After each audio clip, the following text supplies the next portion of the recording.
Nós vamos continuar então a nossa reflexão no Salmo de número 63. Salmo de número 63, eu dei como título, tenho dado como título Dependência de Deus.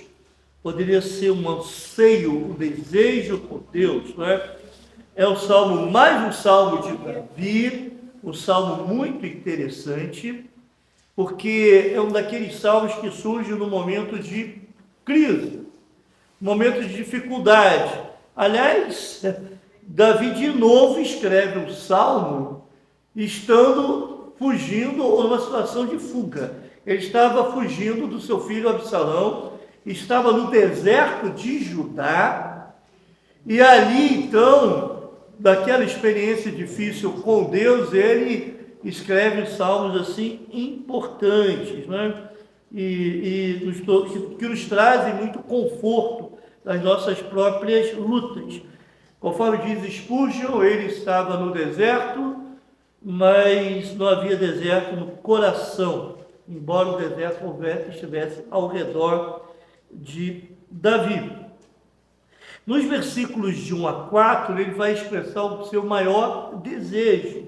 Nós já vimos que no versículo 1, ele vai dizer que Deus é a sua fortaleza pessoal. Ele vai dizer que Deus, já trazendo para nós, Deus é a nossa fortaleza, né? Ó Deus, Tu és o meu Deus forte.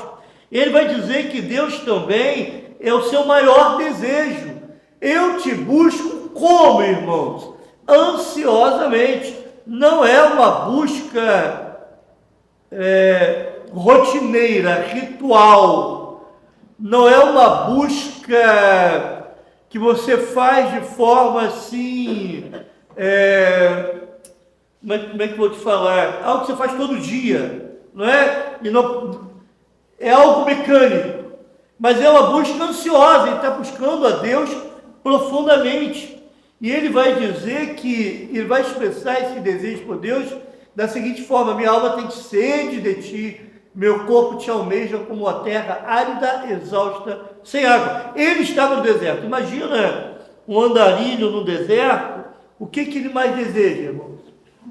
Ele não vai querer ouro, ele não vai querer bens, ele não vai querer tesouro, ele vai querer água. É o maior desejo, sua maior necessidade, porque ele sabia que ele é completamente necessitado e dependente de Deus. No versículo 2, Davi não vai se render ao abatimento. Ele diz assim: eu te contemplo no santuário para ver a tua força e a tua glória. Davi, em vez de se entregar ao abatimento, que é uma coisa muito normal, aliás, normal não é normal, é costumeira, que às vezes a pessoa passa por algumas situações, ela fica abatida, né?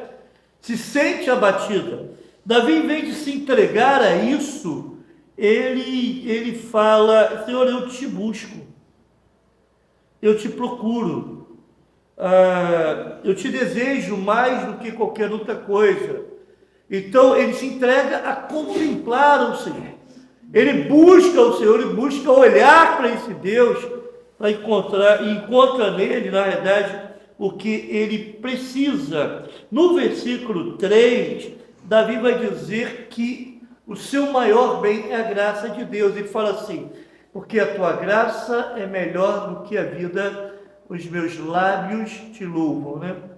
A tua graça é melhor que a vida, a tua graça é melhor que a vida, os meus lábios te louvam e te bendirei, em teu nome minhas mãos levantarei.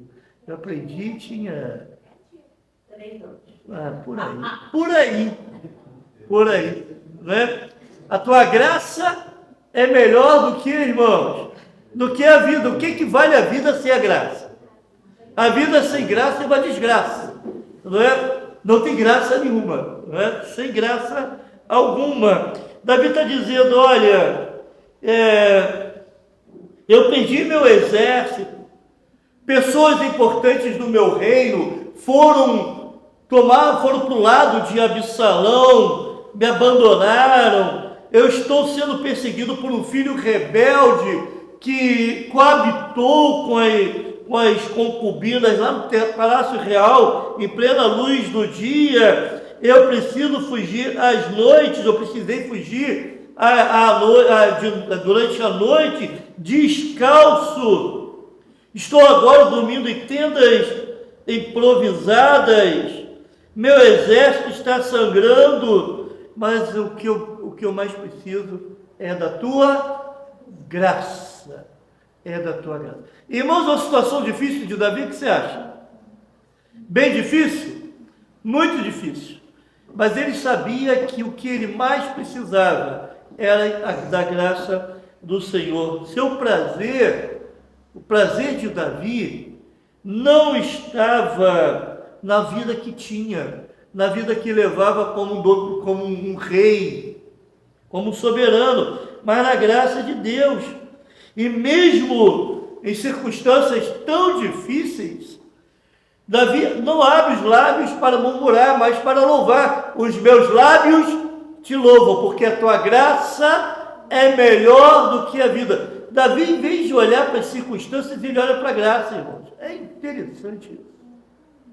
E ele vai, ao olhar para a graça, vai dizer: os meus lábios te louvam, porque a vida é passageira, mas a graça do Senhor, ela é eterna. A vida vai passar. Daqui a 50 anos, nenhum de vocês vai estar aqui. Talvez, acho que vai ter gente aqui. Mas a banda de lá, possivelmente, não é? Não, tem mais gente mais nova aí. Vou melhorar, 60 anos. Vou melhorar. Mas olha só, nós vivemos aqui debaixo da graça. Mas a mesma graça que vai nos conduzir à vida eterna. No versículo 4, Davi vai falar qual é o objeto do seu louvor. Assim cumpre-me bem dizer-te enquanto eu viver. Em teu nome levanto as minhas mãos. Por causa da graça, Davi então ele entende que o seu dever é bem dizer. Irmãos, o que é bem dizer? O que é isso? Falar bem. Davi está falando mal de Deus. Eu me lembro da mulher de Ló, nessa de Jó. Mulher de Jó. Mulher de Ló também foi muito diferente, mas Jó. Mulher de Jó, né? Amaldiçoa o teu Deus e morre.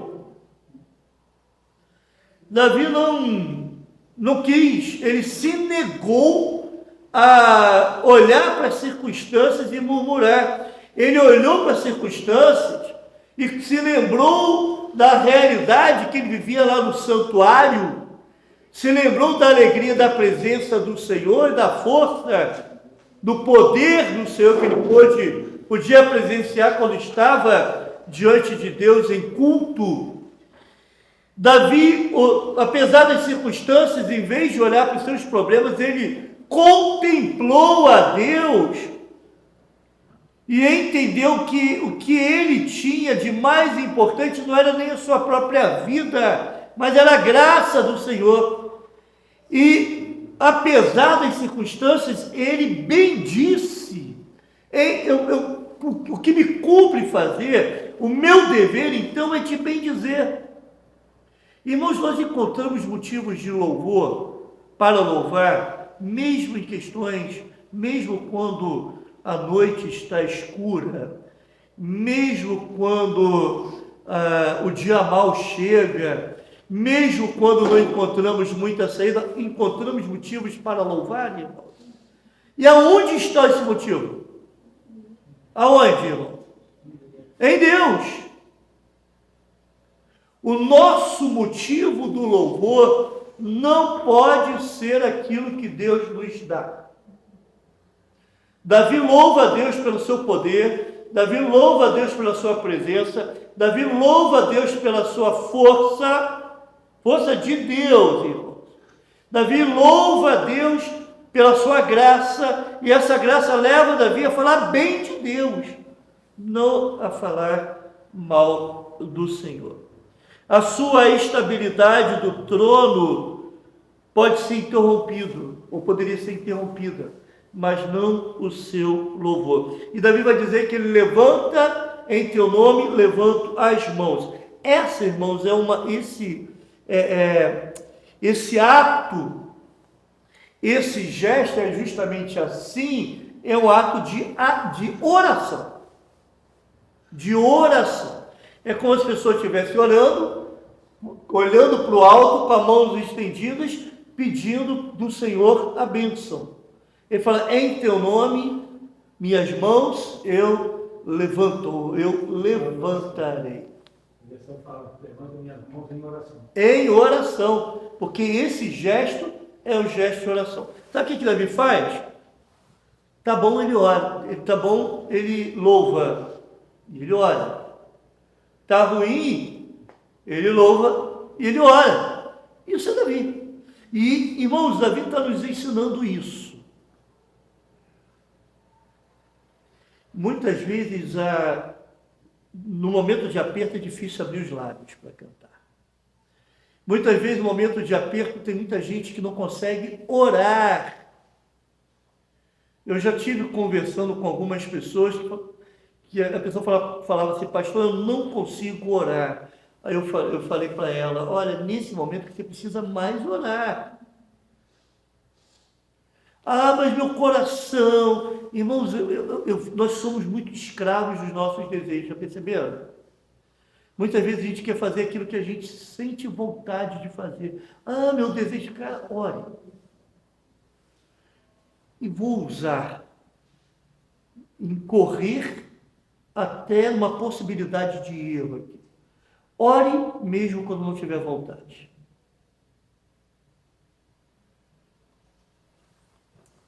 Acho que eu não estou exagerando, não. Porque a Bíblia mesmo fala que a gente deve orar em todo o tempo. Com vontade ou sem vontade. Entende? Não estou com muita vontade, então ora. Interessante que quando a gente não está com vontade de orar, a gente ora e aquela falta de vontade ela vai embora. Sabe aquela coisa, eu não estou com vontade de ler a Bíblia? Mas você começa a ler e daqui a pouco. É igual a gente fala assim, eu não consigo ler um capítulo inteiro. Começa lendo.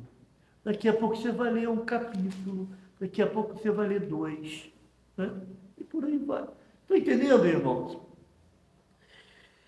Mas Davi, ele, pela sua percepção, pelo seu conhecimento de quem é Deus, ele sentia no seu coração, o seu coração movido para o louvor e movido para a oração. Em Deus ele encontrava sua maior alegria. Olha como é que ele começa o versículo 5. Como de banha e de gordura farta-se a minha alma. Como de banha e de gordura farta-se a minha alma. Não é? Aí quem tem colesterol fala, que coisa é essa? Misericórdia. Banha e gordura. Né?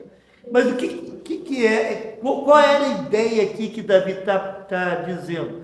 Porque a banha e a gordura eram consideradas as partes mais nobres e mais excelentes da carne. Elas representavam as comidas mais finas, as comidas que iam para a mesa do rei. Era a melhor comida que tinha naquela época. O que Davi está dizendo é o seguinte, Senhor, a tua presença para mim é tão agradável como as comidas mais ricas que eu tenho apreciado e que chega até mim. É um deleite, é um prazer.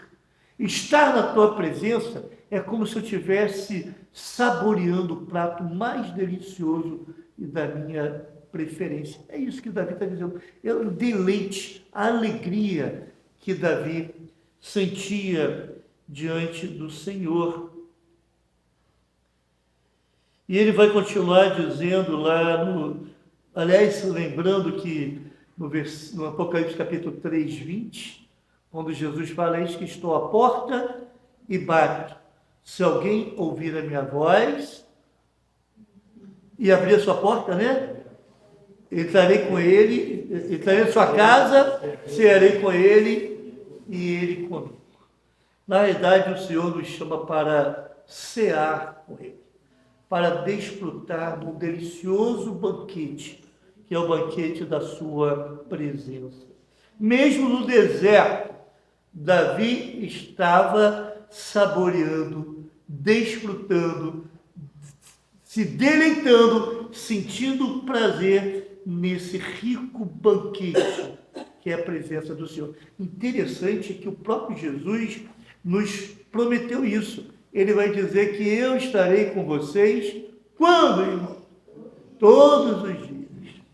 Até quando? Até o fim dos tempos, até o fim dos tempos, até o fim dos séculos. Nós podemos nos deleitar da presença do Senhor. E qual a maior alegria de Davi? E com júbilo nos lábios, a minha boca te louva, te louva. Irmãos, Davi vivia acima das circunstâncias. Mesmo no deserto, ele abre sua boca em louvor ao Senhor, mas um louvor jubiloso, exuberante. Mesmo debaixo de perseguição, os seus lábios se abrem em cântico ao Senhor. Ele canta a plenos pulmões, é isso. É com júbilo nos lábios. Não é um louvor, sabe aquele louvor fechado, retraído? É um louvor expressivo, porque as circunstâncias não calavam o louvor de Davi. Amém, irmãos? Amém. Que nós possamos aprender cada vez mais com esse servo do Senhor a lidar com os desafios que a vida muitas vezes nos apresenta. Vamos orar? Pode se colocar em pé, por favor.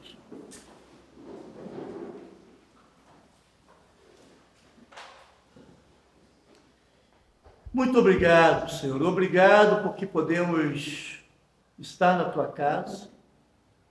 Muitos aqui, ó Deus, para não dizer todos nós, temos alguns desafios na vida. Muitas vezes esses desafios parecem insuperáveis, difíceis demais de suportar, mas obrigado porque até mesmo nessas circunstâncias a Tua graça tem nos bastado. A Tua graça tem nos suportado. A Tua graça tem nos dado força. E mesmo nessas circunstâncias, os nossos lábios têm se aberto em louvor a Ti, em expressão de gratidão. Nós não deixamos de orar. Venha fortalecer o Teu povo, Senhor. Venha nos encher cada vez mais do Teu Santo Espírito, para que possamos vencer qualquer circunstância que essa vida venha nos trazer, qualquer perseguição que venha desse mundo ou do diabo, mas vencer de forma jubilosa, com um cântico nos lábios. Isso nós oramos em nome de Jesus. Amém.